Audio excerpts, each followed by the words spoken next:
Oh, we're live. All right, we're live. Yes. It's- Something happens to me immediately as I start the button. It's Anyway, allergy season. You got an eyelash in your eye or something. I don't know something is happening to my eye right now. But anyway, here we are. We have a special guest today. We're gonna have Sean Chen, and then we're gonna have my co-host Digo Jim start the show. So Digo Jim, take over while I take a little. Okay. First of all, thank everyone who is here. I see that Pops is here in the stream. How you going, Pops? I welcome anybody that comes in after we've gotten started. And yeah, I'm Digger Jim. I'm helping Naman co-host the APPI International Week Month, whatever he's been doing. Um, I'm always happy to get on other streams and help fellow comic book fans. And we have a special guest today, Sean Chen. You guys might have seen his work in Iron Man, Exo Man of War. He was in Valiant. He's done a lot of different work. And yeah, so welcome to the stream, Sean. Thanks a lot for having me. It's great to be Um, here. let's start off with I did a little Wikipedia action because I didn't know Okay. this, but you're a DC guy. You were born Uh, in DC. It's what it oh said on yeah. Wikipedia. I thought you were saying DC Comics. I was like, No, no, no, nah. no, no. You were born in DC, and I was born in Richmond, Oh, okay. and I live in Maryland now. But so yeah, we're close in the same age. I'm I think a year older, but you have some history growing up through there. It's my understanding that you weren't you went to school and comics weren't in the first thing, but I can't remember what it said. Somebody was it that saw your work and said, "Hey, you might be good enough to be in the game." Uh, Yeah, I'm not sure. I know I took a portfolio to Barry Windsor Smith That's at what it Valley. was. Yeah. Yeah. Yeah. Barely. So I actually, I was born in Washington, D.C., but I grew up in, that Bethesda, Potomac area. Oh yes, definitely. That's me. So it's even closer to where you are. Um, yeah, so I was just growing up there. There's a few, I think there was only a few other comic book artists. It seemed like, that was like a very distant thing. Like I just would want to get close to the industry in any way possible. But Chris Sprouse lived nearby. I think he Okay. was in Virginia. Right. Pop Man and Jay Lee. I think we're all in Virginia, and so we kind of all hung out together a little bit. And Mm-hmm. then one by one, we got into the industry. I'm kind of surprised. Like the three guys I hung out with, we eventually one by one got in. And then of course Jay Lee's just Yeah. was huge. So yeah, so I wanted to get in. And I went to school at Carnegie Mellon University Nice. and majored in industrial design because Yeah. I didn't think you can really have that as a comic book as a career. Right. So I went into industrial design, and that's kind of like architecture for consumer products, that type of thing, car Mm-hmm. styling, stuff like that. But on the side, I would always take art classes, and I got a portfolio together based on what I heard you're supposed to do, like 5 pages, three of them action, two of them kind of quieter stuff. Right. And I brought it around to these conventions when they come around locally. And in the beginning, you just show the work to all the artists there, and then in the beginning, you're just getting advice on how to get better because none of those guys are going to give you work. And then I show it to editors, and they wouldn't give me work, but they give me advice on what to do. So it was like a 3-year process to get better and better. And it happened to coincide with a very lucky event. I got very lucky in a lot of situations. But that was the death of Superman, and Sure. then the kind of explosion of comics where Right. companies were starting up all over the place and then putting out as much stuff as they can because it was like printing money. Right. So there was a shortage of artists, and they would hire anyone even if they're not ready. So that was me. I took my portfolio to San Diego Comic-Con, and I was hanging out with David Mazzucchelli there because I met David Mazzucchelli when he did a show in the Washington area, Mm-hmm. and I think we kind of became sort of friends because he looked at my work, and I guess he saw potential there, Right. and so he would just give me advice and help me along. So when I saw him again in San Diego, I showed him my work, and then the guy who's the publisher, Steve Masarski of Valiant Comics, came by, and said like asked for David Mazzucchelli to work, and then David's like, I'm out of that game. I do my own thing now. I'm not interested in superhero stuff. But this, This guy. this shy Chinese kid here. And then so Steve Masarsky looked at the portfolio and said, oh, this is pretty good. And then he said, why don't you swing by, and then we'll take a deeper look with one of our art directors. Sure. And I went over there, and the art director was Barry Windsor Smith. Like, wow. Just this guy right here is phenomenal. We're just going to let him check your work out. Yeah. So with that being said, and I don't want to interrupt too much, but I try to impress this on my son and other young people out there. The one thing that I heard you say is your portfolio. As part of your portfolio, and I was talking to Naman about this before you came on, is everything you have to do in life to get better at is repetition. So tell me how many sketchbooks you had lying around back in the day, because I try to get him to understand there are artists out there that will take and just, practice every day, drawing the human figure, in different poses. And was that part of your, because you went to school and everything, but I feel like that's something that artists just do. Like they'll just say, okay, I'm going to take this book here and I'm going to, when I'm sitting in the airport, I'm just going to practice drawing. Yeah, I did do a lot of that. I'm not sure if the goal was what most people think it is. For me, I didn't do too well in school. I got a lot of C's. But in art, that's passing. That's passing, my man. In art, I did pretty well. And I found that the art teacher, much to my surprise, would like select my work and say like, "Oh, this is pretty good." Yeah. So I would do more of it because I was good at it, and I found that I can get attention for doing it. And I enjoyed drawing comics, so I kept on drawing a lot. I would draw not so much to get better as a goal of getting work, but just because I just love drawing superhero stuff, and then also I would get attention for it. So there was those two things that drove a lot of it. And then the fact that it was probably the only thing I was good at doing. So you tend to focus in on it. But I have kids, and I also know a lot of people this age. When you're very, very young, all kids love to draw. If you ask like a preschool class, like who likes to draw, all the hands go up. But then like every year after that, less hands go up until you get to be like, you find like two guys after. By the time they get to high school, would say like I like art.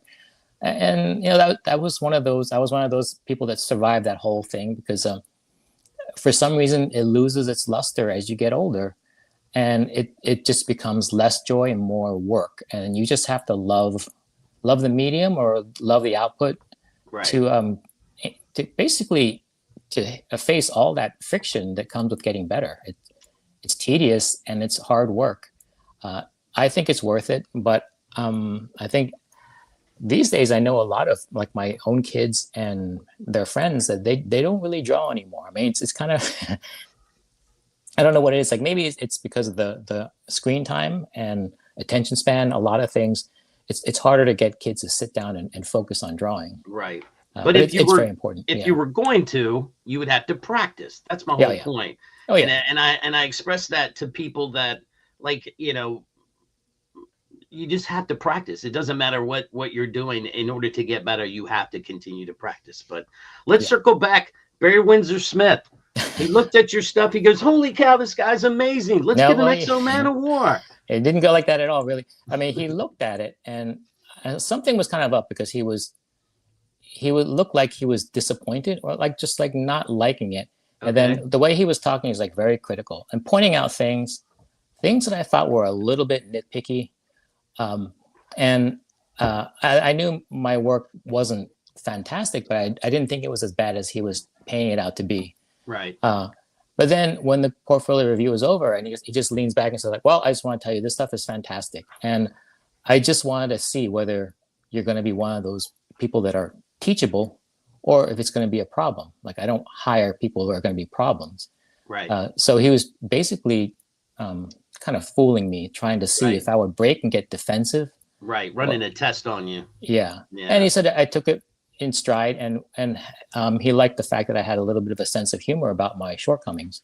And I think that's partially what got me the job. And I definitely wasn't ready to draw yet, but there was something there. There was potential, and then he thought I was teachable. So right after that, I packed my bags and found a place in New York and started working in their studios. Okay. Yeah, Okay. and yeah, that was a lot of fun because I finally found the community that I was Right. looking for when I was younger. I was right in the middle of it all, and yeah, it was great. And Barry was there for kind of a short time. He kind of walked through the office like maybe once a week for a while. Right. Would always stop by, give me some pointers and stuff. Right. Yeah, that was a great time, and I was still riding the crest of the comics bubble from the death of Superman. Sure. And it didn't really matter what the artwork looked like or what the story was like. If there was a hot company, and Valiant was a hot company at that time, Yeah. then the next book that came out, the timing was just right. That the book really sold a whole bunch. I think like 900,000 copies, close to 1 million. Yeah. So, what were your first pieces you worked on? In terms of my professional work, yeah. So it was the book they had was there was a book they did called Rai, which is a Japanese warrior. So Sure. then they rebooted it at number 9 and called it Rai and the Future Force. So that's the book I drew. It was like a team book, and yeah, it's out there. There's a lot of them out there. Rai number 9. They're lining bird cages all over the all over the country because there's so many printed. Right. Right. Yeah, so that was my debut, and then it's kind of been downhill ever since in terms of like numbers, because like your first book coming out close to 1 million copies. These days, at Marvel it was down to like 100,000 copies, and then even now these days it's like 20,000, 30,000 copies, and then if you work for the independents, it's like maybe 5,000 copies. Well, it's a different world now, Yeah. and they don't do 20,000 copies. What they do is they bring out 250 covers of the same thing, and give work people that way. But and that drives me bananas. I'd rather there be 1 million copies of one book than 250 covers of the same book. It's just ridiculous but I'm old, and that's just me being that way. It's great for business, it's great for artists. It gives them an opportunity to say, look, I got a cover done. I was in I'm the 100th person to draw absolute Batman for DC, and that's what's happening. And Marvel's just as bad. They do the same thing, but it's the business they do today. Back then, like you said, it was more copies made, less covers. So it was a volume thing back then. I get it. We have a friend, Mark from Legion of Comics, that's a big Turok fan. His goal is to always go out and find Turoks wherever he can go, because there's millions of them out there. Yeah, there's that gold cover Turok.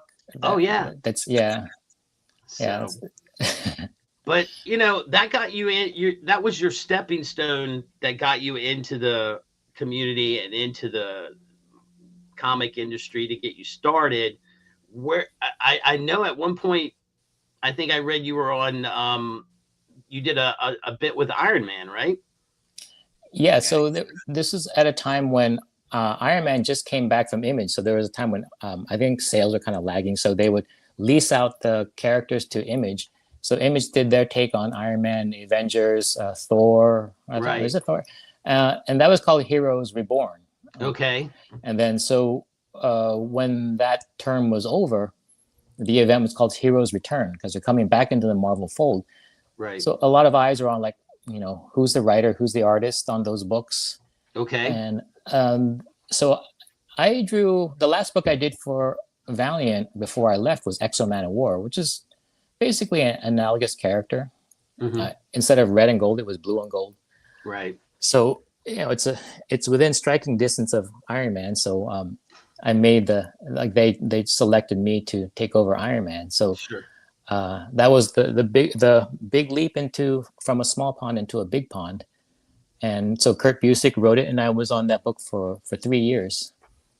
Now getting into some nitty gritty type things, were there different expectations at Marvel versus Valiant? Like, and what I mean by that is like they would say, okay, we need this out in 3 weeks. We need this out in, whether it's the whole book drawn or we need, you see what I'm getting at? Like, were there higher expectations at Marvel than at Valiant at the time, or were they pretty much neck and neck because it's a publishing schedule?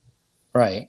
Well, both of them had a publishing schedule. I think the big difference was kind of in my head. I just realized that, like I said, I was moving from a smaller pond into a big one. So it was basically, it was the main show floor. When I was, then it was big time. So then I knew a lot of people were going to look at it. There's a lot of pressure to kind of level up from what I did at Valiant.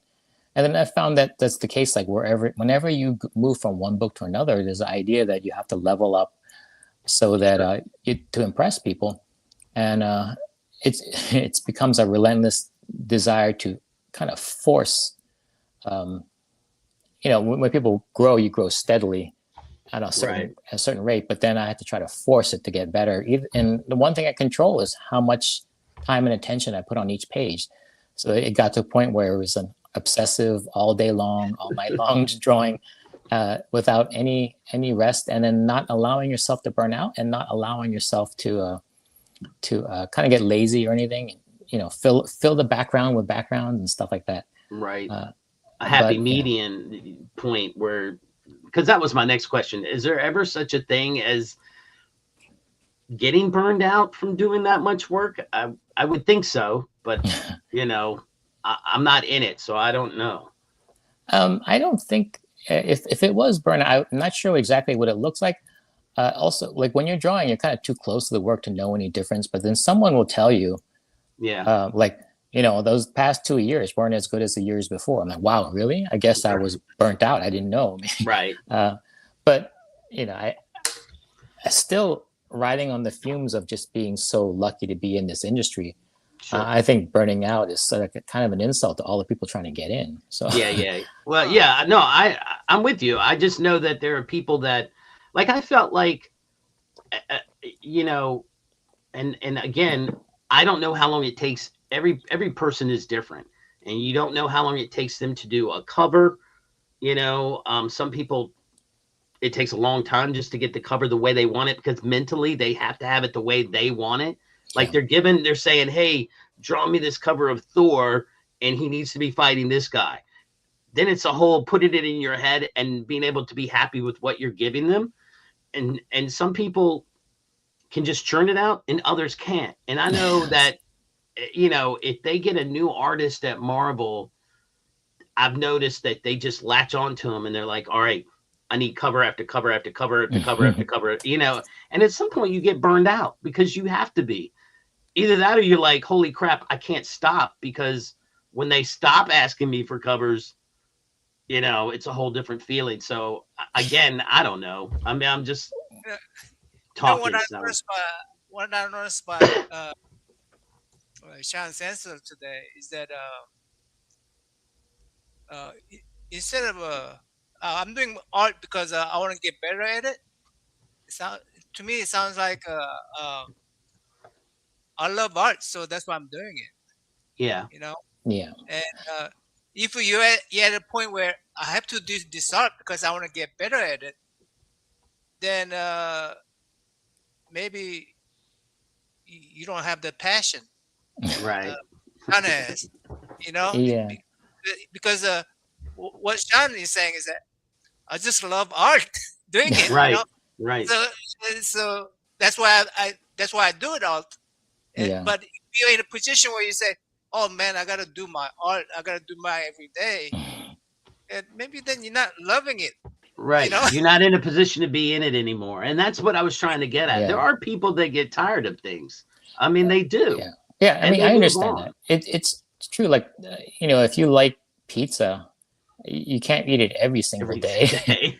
So this is a lot like that. I mean, art is my favorite thing to make.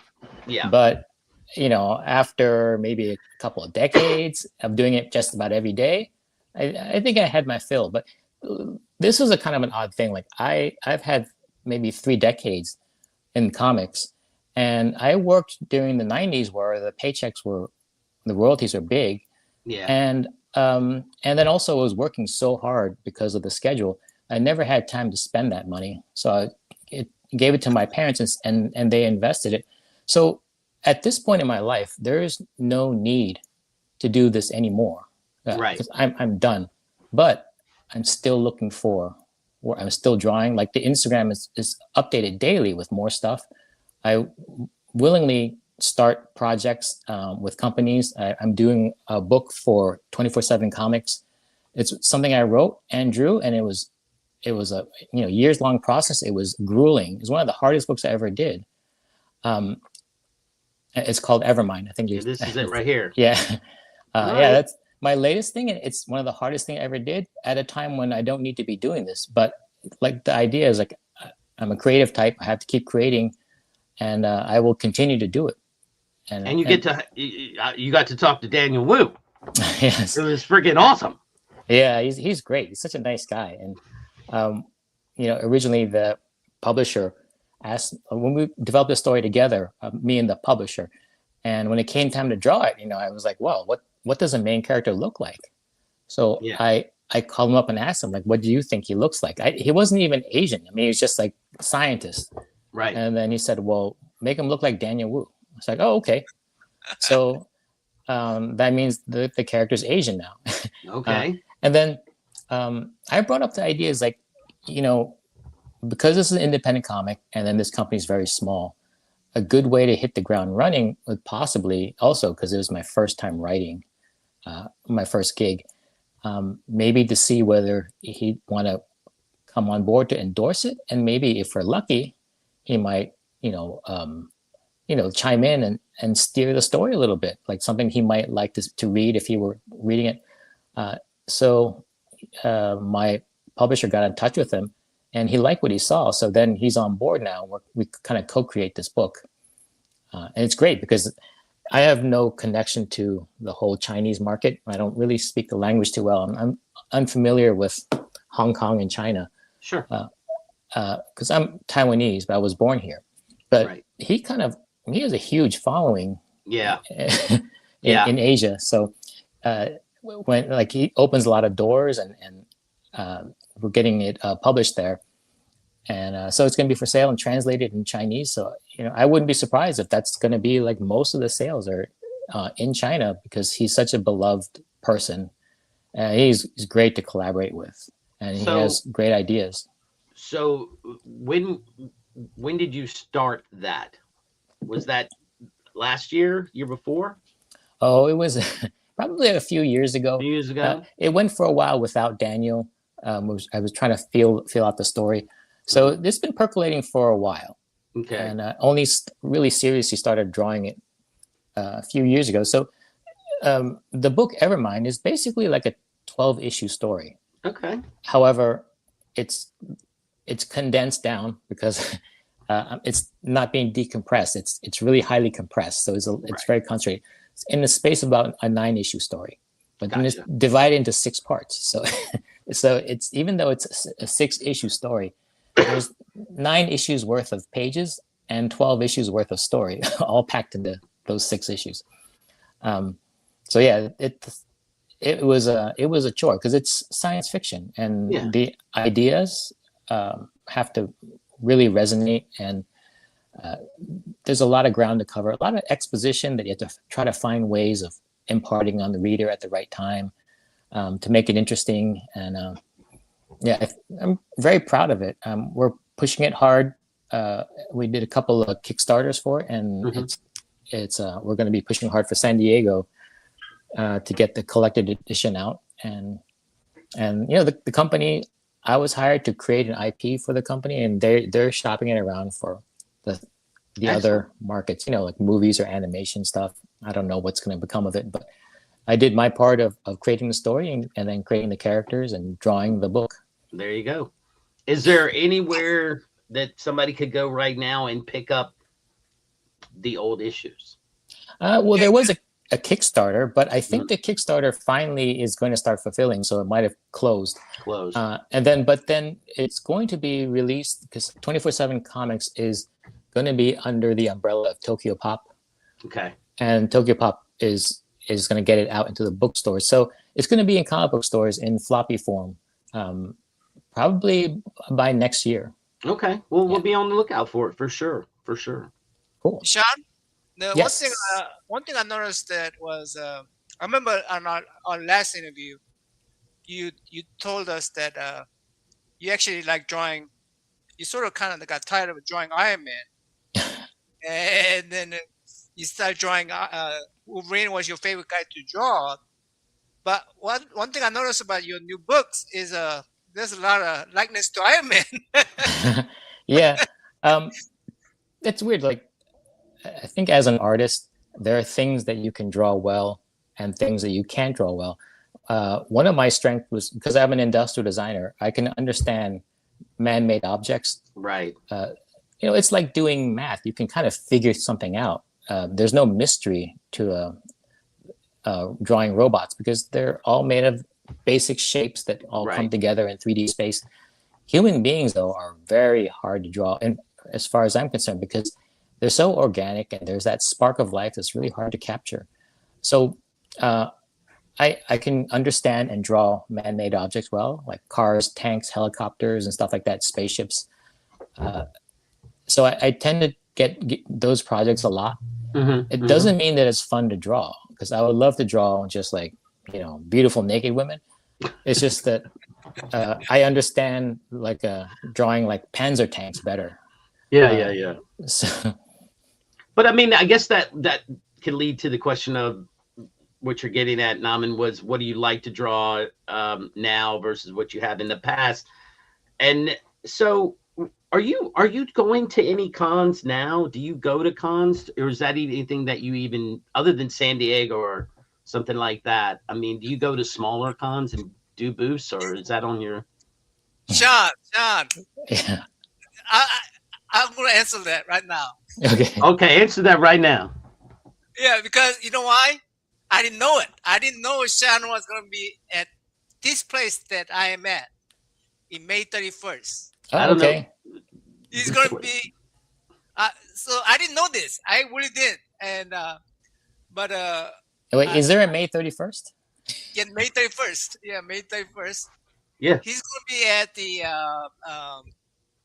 Forest Hill, New York. Okay. Yeah, Forest Hills Comic Con. So that's where I live. Basically, it's the show that's closest to me. Okay.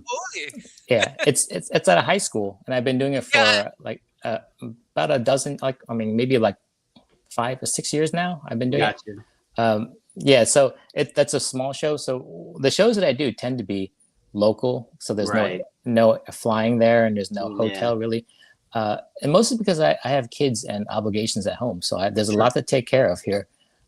But I do like going to conventions, but it's more rare to get out to Spain and I don't know if I'm going to regret that later on, because having done Iron Man for Marvel and those people who have grown up and now they're in the position of power to put on the conventions, they remember me and my work there. And that's something you can really exploit. It'll take you all over the world. But I'm fairly certain Bob Layton has beat you to it. Yes. Bob Layton goes to Japan, Korea every other day. I feel like he's living over there now. So yeah, I think his child is all grown up. So I think that's one thing that makes a difference. But yeah, I like going on trips and just experiencing more and meeting people and just it's also very lucrative to sit there at a convention and just draw, and then like half of your month's income can just come from like 1 or 2 shows a month. So well, I looked at it from a standpoint of kind of like what you were talking about. I mean, these are people that remember your work, who are now probably older and have that expendable income to go to a con and say, can I get this signed? And better yet, can I get a drawing done? Even if it's like a head sketch or whatever. And I mean, that for me, I mean, it's everybody has a different con experience, but that for me, I would think as an artist would be something that they would want to do when they're not. I call it when you're in the game and you're not in the game. You know, like there's plenty of people that are in the industry, you know, cranking out covers and stuff right now. And then there's guys that I grew up with that aren't doing that. So I go to their tables and I'm like, let me get some, you know, let me give you some money. I want to give you work, you know, because this is why you're here. And I also love your art. And, you know, so I was just curious if that was something, and not everybody does it. I mean, Yeah. you know, I've noticed a lot of the younger generations, they don't mess around with the interiors, mostly because Marvel's not paying, or like the companies aren't paying huge rates, and they find that they can just go to the, you know, the private sector and just draw a commission, or just do like some card work or cover work. Yeah. And that coinciding with the fact that there's 25 covers for a book now. Wait, and that's, you know. So, you know, a person can get their con credentials by having done like one of 25 covers for a DC book, and they're a DC artist. And, you know, I'm a Marvel artist, but a person who does one variant cover for, you know, one of their obscure books is also a Marvel artist. So, but I found that the younger people just don't really want to mess with interiors, which is sad, because I think the real art form is telling the story. And it is, you know, that page, that 5 panels on a page, that one panel relates to another and tells a whole narrative. I think that's where it's at. But it's not where the money's at, but that's where the art form is. Yeah, unfortunately, that's the way that the business is going now. I mean, Naman, do you have any questions? I'm carrying the load here. Yeah. By the way, I'm looking for Sean's Evermind, seeing if Kickstarter canceled it, because I was able to purchase Kickstarter 6 books from the Kickstarter about a week ago. Oh, okay.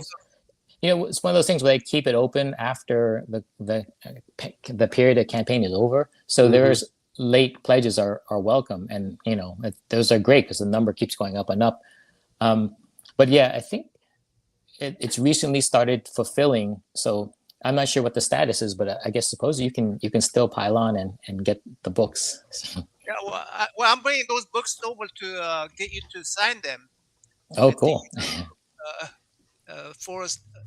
He's going to stalk you at the Forest Hill Con, Sean. That's what he's telling you. You can follow me home too. I'm going to walk there. Actually, I'm going to walk over there myself, because I can't drive. But it's really, this is really one of the cool con for me, because my favorite movie is Warriors. Oh yeah, yeah. And there's going to be some warrior characters over there. And, yeah. Those guys, I've seen it at other shows. They're very entertaining. They'll talk about all the stuff behind the scenes. And they're just very nice people. So it's a great movie, a great premise. It's like, you know, it's like it kind of reminds me of a comic book story. So yeah. It's like the very high stakes kind of like a journey. Yeah, all over New York, and then trying to survive. Yeah, exactly. They made a comic book, Namen of the Warriors. Like, I think it's like 5 or 6, maybe 4 or 5 issues, but you can't find them. They're ghosts. I think I have 2. And I have issue number 1. I have issue number 1. When I looked for more, I was like, oh my gosh, there was somebody in Australia trying to sell it, and I was like, no, I'm not doing that. So, but let's talk a little bit about what you wanted to talk about, Namen. What's up, E-Man? Hey, E-Man. I'm gonna talk about Evelyn. Look, you know, I wasn't calling you this year. I mean, Sean. But one thing that prompted me to call on you this year was this image right here. Hold on. Oh, you're talking about Evangeline Lilly. Evangeline Lilly, yeah. He calls her Evelyn. Yeah. Well, but it's a beautiful piece. You really capture her well. You know what people don't know about that piece? It's an older one, and this is when the Wasp movie came out. Yeah, she was in it, and I kind of did this one challenge where I put it out there, like if anyone can draw her very, very small, because she's small in the movie.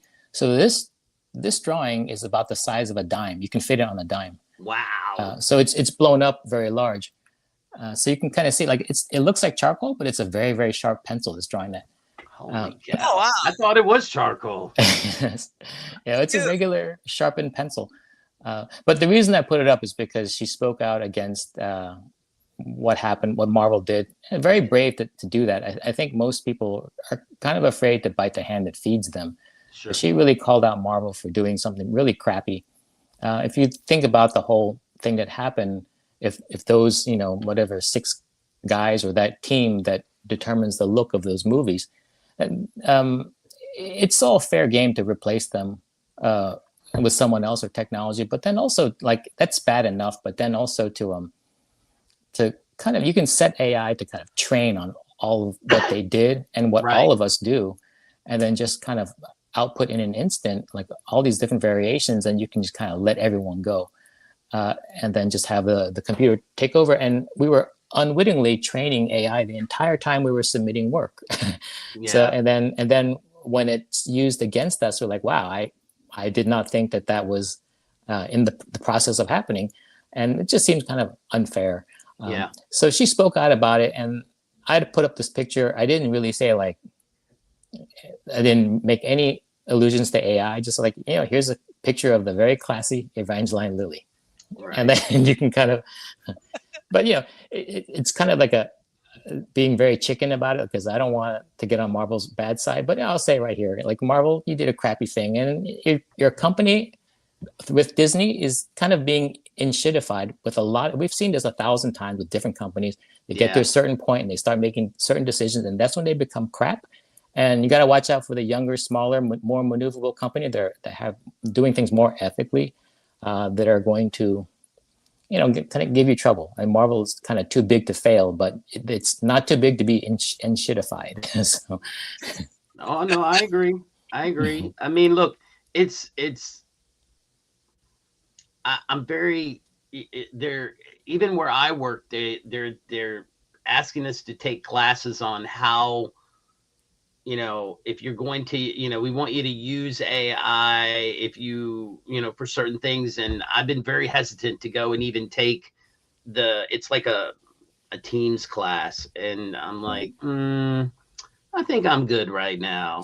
I've only got about 4.5 years left.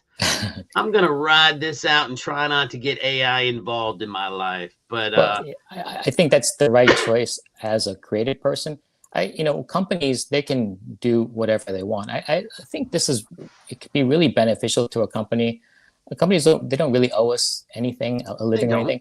But if you're an artist, one thing I do know for sure, having done this for 3 decades, is that there are some very difficult things I have to face as an artist, things that I didn't know how to draw, that I was required to draw, and then it would be shown all over in all these comic books on a high selling book, and then I would be able to go on the internet afterward, and everyone's gonna dump on me about how I drew that hand. So it's a very high stakes thing to draw well, and it was painful when I didn't know how to draw something. And that's basically friction. Like, you hit a tough spot. Sure. And in order to improve as an artist, you have to not be afraid of that friction. You got to face it head on, do your best, sometimes fail. But as a result, you may not know it, but you've gotten a little better. Right. So if anyone out there wants to get good results, a better product, you can involve AI, and it will probably do a good job. It can draw better than me, I hate to say. But the problem is that if you see that the product is the end product, you're not really growing as a person. And you may not have to grow as an artist, because you can always involve AI, which is always getting better. And you never have to learn to draw. You can just output stuff. So maybe you'll be okay. Then you may have to worry about brain atrophy, because you're not really using your brain. Right. But for me, as a creative type, I know if I remove all the friction, I would just stagnate as an artist. Sure. So I've gotten to a point now where when something is tough and I'm really tired and I want to go to bed, but I can't figure this thing out and I'm drawing for the 5th time, I know now that this is not necessarily the worst spot to be in.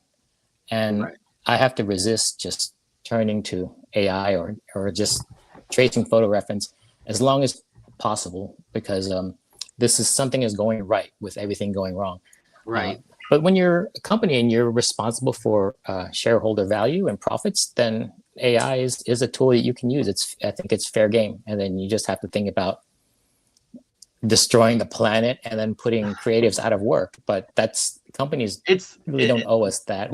This is like the only time I'd really use AI at work is sometimes, because I'm not a creative, I have to think, like, if I'm trying to send a specific message in an email about what I'm looking for somebody to do, or I have an involvement in a project and I'm not sure how I want to put it, I might write something down that's very not professional enough, and then have AI powder it up to be more professional.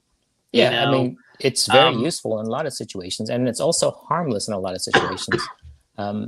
It really depends on how you use it. I mean, I don't want it to go away because it could cure cancer, and if curing cancer means it takes over my job, then I guess my job is over, because we need to cure cancer.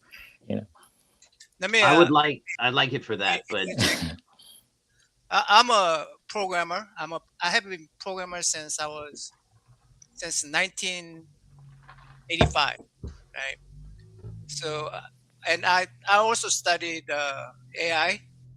We used to call it expert system back when I was learning. And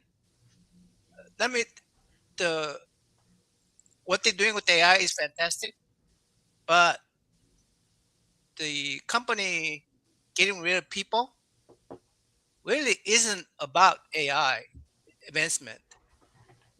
Companies get rid of people because it brings them income immediately. The value of that company immediately comes up because, oh, look, they got rid of 1,000 veteran artists. Right. No health insurance to worry about, no salary to worry about. We're going to have this thing turn it all out. And I think that's what Sean was alluding to, Naman, was like, these people might have done all this work for the last 10, 12 years, I mean, since, Marble exploded on the scene, and they put all that work into the system, and now AI is using it against them by taking their own work and moving it. What I'm saying is that they're just using AI as an excuse, but it's really convenient for them to say, "Oh, we have to use AI," but what they're doing is cutting down their overheads and saying, "Hey, they may actually hire these people back, but at lower cost." They won't do that. Once you're gone, they're not gonna. I highly doubt them bringing them back, but they will have to, because without human in the loop, they're not going to have a product that they could sell. Because right now, as an artist, I encourage you guys to keep on doing art, because the demand for the human art done by hand is, they're more in demand for those because of an AI. Yeah. People I don't want to buy AI art. AI art, reason they're there is because it's cheap. That means we're not going to put any value to it. Yeah, I will admit that AI often does work that's better than I can do. But it doesn't mean people necessarily want it, because I think because it's low effort, people don't want anything low effort. They'd rather have something that's imperfect that they knew someone struggled to create. And but like with AI, the tech companies can kind of point it at any area. It can take over so many different jobs. And really, the area where they point it to really advance is where money can be made. So maybe they don't think that there's much money in a lot of medical cures, because you can make more money selling pharmaceuticals. But you can go and if like special effects in movies, you can make a lot of money there. Then there seemed to be a lot of it was pointed at us basically. I don't even know why. Like I think we're very low on the totem pole of importance, but AI kind of really came after art because it was pointed at us like there's some profit there or something. Yeah. But I mean, really, it should work on curing Parkinson's because there may not be a lot of money in it, but that's what it can do well, right? So yeah, the problem is I don't want to say what the problem is. You know what the problem is. You're asking it to cure Parkinson's. You're asking it to cure cancer. You're asking it to eliminate a huge portion of the medical and drug companies. That's what you're asking it to do. Yeah, there's powerful lobbyists that can turn laws in different ways so that it makes it harder for certain things. It's all very complicated. I don't really know too much about it. Right. But I would love for it to do with that. I would love for it. I mean, I'm with Ron here. I mean, if it's going to burn through the water, the land, and electricity, do something useful with it. Cure cancer. Yeah. I would love that. And that's something we can all get behind, because I think that the fact that all the younger generations kind of booing when people mention AI, and they don't want it in their comics, they don't want it in their movies, just because the idea that it's low effort and it's unwelcome. They're going to do it anyways. But then I think if you turned it towards medical advances, I think everyone won't boo the low effort there, because it doesn't matter how much of it, if it helps people survive and saves lives, we're not going to judge whether it was low effort or not. No. Everyone's going to be behind it. I agree. All right, Nama, do you have something else you wanted to ask him about that before we change the subject and it gets too depressing? No, I better get off. It's a hot button topic. Yeah, get off the AI train. Yeah, but yeah, she's very eloquent in what she said. Also, you should listen to Joseph Gordon-Levitt. She's an activist. So these guys speak what sounds to me to be like the truth. So they also, there's a lot of them out there that I think are reaching a point where they're like, you know what, I just can't be quiet anymore. And I'm at this age where I don't want to be quiet anymore. I mean, Joseph Gordon-Levitt's not an old man; he's still a young guy, and but I think a lot of these actors and actresses are getting to the point where it's like, you know what, I don't care anymore. I can't let this stand. And they might also have made good financial decisions, but they don't have to work anymore. Yeah, they have kids, and I have kids, and I feel like to apologize for that whole generation, because I don't know when they graduate. What I just hope that there's something for them out there that gives them a meaningful way to make a living. Right. Exactly. Have a good day. All right. Good seeing you, Pops. All right. So I'm not going to ever see you at any cons unless I go to dang New York City, which stinks. I am going to say that I am prejudiced because I do love your Iron Man. I mean, thank you. I mean, I'm not saying your other work's non-existent. I'm just saying for me, I'm like, oh yeah. But I hope that you'll continue to always post good art like that, because on Instagram, because that's what I love to go and look at. For me personally, that's what I mostly do. Like, I'm going to Heroes Con in a few weeks, and most of my budget is just going to be, can I get an artist to do something, on this blank, or this, can I get 11 by 17 of something? Because I feel like I've got a whole bunch of long boxes over here of stuff, and I've read it and I read trades and everything. But when you come out to the con and you're spending your time and your money and your effort, I feel like it needs to be supported. So that's where I go with my money most of the time. So well, that's great. We love people like you. Well, I think we're near the. I told Sean that I'm just gonna hold him for 30 minutes. Oh So, gosh, you should have told me that. I thought that we were going an hour. I apologize. No I'm big just deal. rambling on. but I got to discuss my Evelyn, right? Did I Oh get the yeah, name yeah. right now? Okay. Close enough. Close enough. Evangeline Lilly, yes. Yeah, Evan- very classy person. She always seemed to be like a little bit of a hippie type person. Like, she didn't try to just become a bigger and bigger Hollywood star. Right. She kind of like you know went back into private life and did fewer roles and um She's a yeah. writer. So She's a writer. that's great. Yeah, Yeah, she's a Yeah. writer. So yeah, um, and A lot of them have a that's lot of talents that nobody ever sees. yeah. I You mean, know, I mean, a lot of these artists have a lot more than just, getting in front of the camera. They write, they do art, yeah, they do painting for sure. yeah. I think on Instagram they always want you to niche down and then just kind of like stay in your lane and do one thing. So that's one thing I don't like about it is that I can draw like the superhero stuff. I can show my commissions and covers, but it'd be sad if that's all I get to show. And that's why there's like lots of weird, funny things on that I put on Instagram, things that I made. Right. I love your Yeah. toys. Your the turn Oh into yeah, a toy thing. the wine. Yeah, I those are a lot love of it. fun. Those are I, hilarious. I got the I Yeah, got which the one did you get? Indiana Jones? Is that the one you got? Indiana Jones.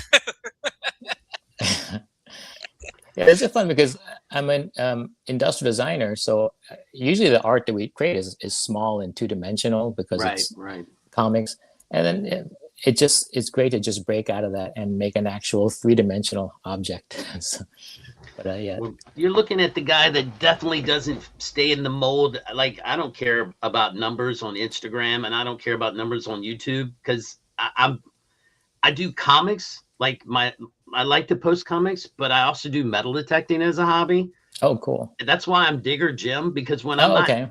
when I'm not digging in the ground for history, I'm digging in long boxes for comics. And the algorithm hates me because it's like, Yes. I don't know where to send you. And I'm like, I don't care. Just let it get out there. Let Yeah. it be its own. I also post, you know, I don't want to be in that mold. I thought So you were I thought you were going to mention your digging when Evelyn is on the size of a of a dime, because I Yeah. find a lot, I Did you find a lot find of money. Did you find anything like really really fascinating? I found so in the early 1900s they would have had a thing. A lot of men wore pocket watches. It wasn't You Right. didn't wear wristwatches, so they had a thing called a watch fob, and a watch fob would be on the tail end of the chain, and the pocket watch would be on this. It was like a counterbalance type thing, I think.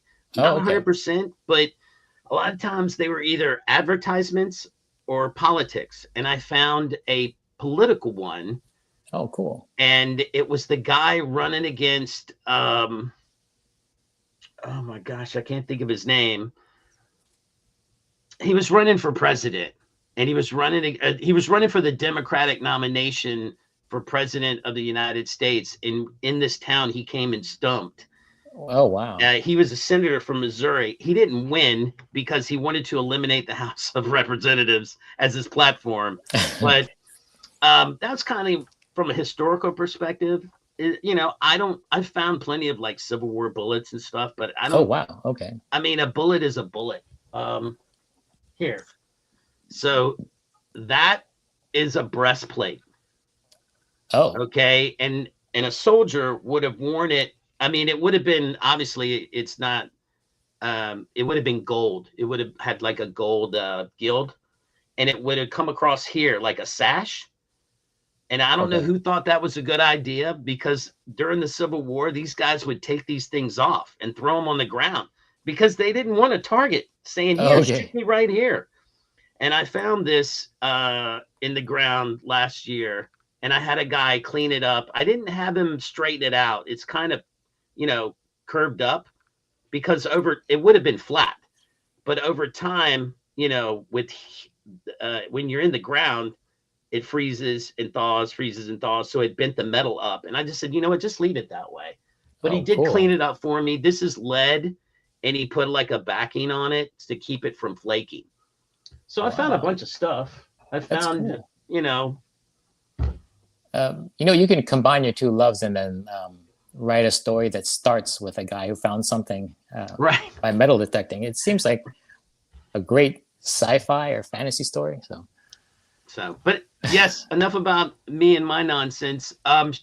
We have to Yeah, let so him go, Naman. before we go, I just want to answer Sleepy's question. Yeah, Sean, he still does interiors. He does his Yeah. own comic book interiors. Yeah, I write the story and then I draw the interiors and the covers. And right now, that book's been put to bed, so I'm actively looking for my next project. So I'm doing following up a second part to this story, and then just always looking for work to do. Like I think I just took a meeting with Gary V's company, V Friends, Hmm. and maybe might get something going there. Uh, Okay. but yeah, for me, the interiors are where it's at. Uh, Yeah. I think that's like I said, that's where the art form is, and that's where the medium has its most value. Because if you do a cover, you're an illustrator, and illustrators are everywhere. You can get all those like concept artists now that they're Yeah. all jumping into the pool of doing covers.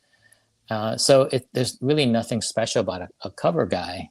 But if you get any of those guys to try to draw a comic, a lot of times they can because it's a special skill, and there's magic in creating a story and telling a story. And our medium of comics is so versatile that you can tell like a very silly story for children, or you can kind of create this story that's like a manifesto to change the world. It can be like a very adult story. So it's a medium that's so variable. And the Sure. best situation to be in is a person that writes and draws and gets your idea out there, either to try to change the world or try to get a big movie franchise going out of it. It's all very exciting. So There you go. Well, come to New York, Sleepy. He's gonna have a One con. thing. yeah, there's a lot of cons that I'm doing in New York. If you guys like The Warrior, do you guys get into Big Trouble in Little China? Because there's a Oh con that yeah. Oh yeah, I love that movie. I love yeah. that. So I think in July or It, June, Eternal Con is going to do like the anniversary because I think it's the 40th. yeah, I think so. Yeah. Yeah. So they're going to have some of the actors there. I think so. Definitely go to that. I'll probably be there. So, and I'll make one of those running figures of what's his name, Jack Burton. Jack Burton. That's what I Yeah. was gonna say. You should definitely do that. I'm Jack Burton. He's gonna be chased by some monster. Yeah, that big green eyeball guy. Yeah, yeah, Be, yeah. yeah. I think I'll do that. So just That would watch be my hilarious. Instagram in the next couple of weeks. My Instagram, I'll probably make it and kind of test it out and see how it goes if people like it. There you go. Fantastic. All Well, right. let's watch this rewind and Sean, I really appreciate you coming Yeah. and discussing all this stuff with us, and Digo Jam, appreciate you for Always, man. You know I love you, man. Yeah, thanks for bringing all the questions. I appreciate it. So yeah, it's been a great time. So anytime you want to talk, even outside of AAPI, Yeah. there's still okay. 11 more months of the Right. year. So if I've always creating stuff, and I would always want a platform to kind of show it off and talk about it. Right. So All anytime. right. You heard that, Digo Jam? Right on. All right. Hey, thanks, Chad, for showing up today. Yeah, thanks, Yes, chat. bye bye.